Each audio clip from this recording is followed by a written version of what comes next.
And in today's video, this is the phone call that I managed to have with the Manchester Evening News after seeing their blatant attempts of them trying to smear the Yellow Vest movement over the past couple of weeks. I thought it was appropriate to give them a call. So this is what happened. Hi, yeah. Am I speaking to one of the editorial team at Manchester Evening News? Yeah, you're speaking to Todd on the news desk. Hi, yeah, my name's James Goddard. The article that you published about myself, I'm not too fussed about really, but what I do want to bring to your attention is the fact that we had two 16-year-olds that were assaulted, headbutted, spat at by members of Stand Up to Racism. You didn't report on that. You failed to report the fact that I had the other footage in regards to what I said. There was another 5-minute clip that you didn't publish.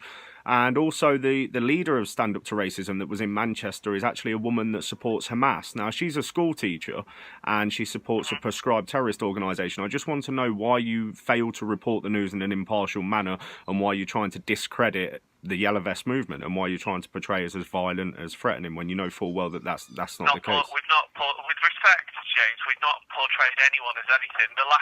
So with regards to the articles on you and Mr. Goodman, we could only say of very limited things, as I'm sure you're aware, because of the charges. Because of the charge, yeah, because now I'm facing charges. Now, what you failed to report was you failed to report the 5-minute conversation that happened after that, which obviously I'm not really surprised that you would do that anyway because of your connections and who owned you. But what I do find disturbing is the fact that you're portraying Stand Up to Racism in a brilliant light. And like I've said, one of their organisers is a Hamas supporter. Now, Hamas are a proscribed terrorist organisation, and she's a school teacher. So I just want to know why you don't seem to criticise them as much as you criticise us. And I feel that it's very dangerous because what you're trying to do is ultimately discredit our movement. You can say what you want, write what you want about me. I'm not really too fussed. But I just want to know why you don't ever give any good press towards a Yellow Vest when it's a movement that is standing up against many injustices that are taking place in this country. I just want to know what the Manchester Evening News' official stance on the Yellow Vest and why you continue to try and portray us in a bad light. Well, I don't think, looking at the latest article that we've done, that we've not portrayed anyone in any light. We printed pictures of what happened, said this is how many people turned up. We said that there was clashes on either side. And that's all we've said. We've not said anything either way. Because you don't really, because there was a woman that was headbutted by a member of Stand Up to Racism, and that was a man that did that. Nothing happened. The day that the incident happened to me, you didn't report the fact that we were pushed, we were shoved. There was another guy that was assaulted actually after the demonstration and ended up in hospital. And there was two 16-year-old children that have sent you numerous emails with footage of them being attacked, and you've not done anything with it. So it seems to me that you've clearly got an agenda, and that agenda is to try and discredit and ultimately smear this movement. Well, we don't have an agenda now, and we chased the police for any instances and arrest reports, but we've not had those as yet. No, you had the ones on me though, didn't you? You were quite happy to publish them and even publish my address. See, this is what I want to know. How do you sleep at night knowing you've published my address and that now I'm... Police published your address. Well, yeah, you put Kelvindale Drive out there. Now, why would you? Why? Yes. So why would you go ahead and publish my address? Do you think that's morally right? Do you? I'm already living under threat as it is, and now you've published my address.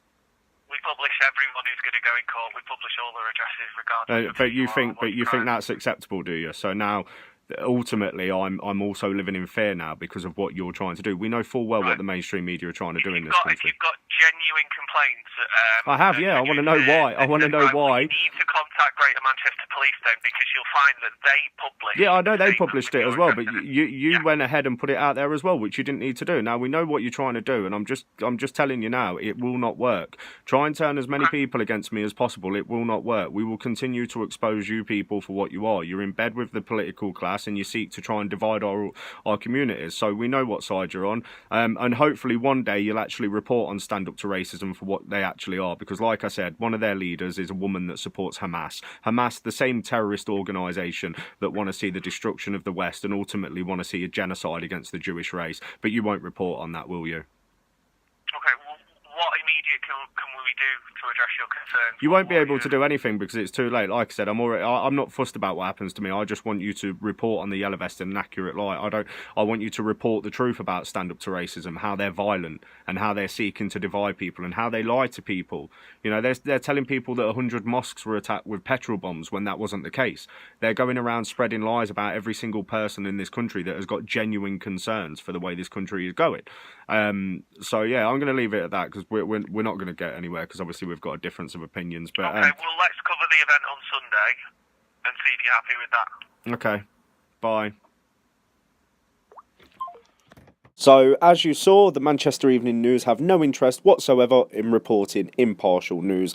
They want to cause a divide because they have an agenda, because they're owned by the far left, Trinity Reach, which also owns the Daily Mirror. We know full well what the Yellow Vests stand for, and we will continue to show no more tolerance for the cover-up of justice for our boys, for remaining in the corrupt EU, for child abuse, abuse of children in the system, homelessness, veteran suicide, veterans on the streets, forced adoptions, universal credit sanctions, and many more issues that are currently plaguing this nation. They won't destroy this movement. All they will do is light a fire inside each and every person that has an injustice, because they're the people that we must stand with. We can't allow the political class to continue treading all over people that have genuine concerns in this country. So feel free to give Manchester Evening News a call yourselves, and please support the Yellow Vest movement. Where we go one, we go all.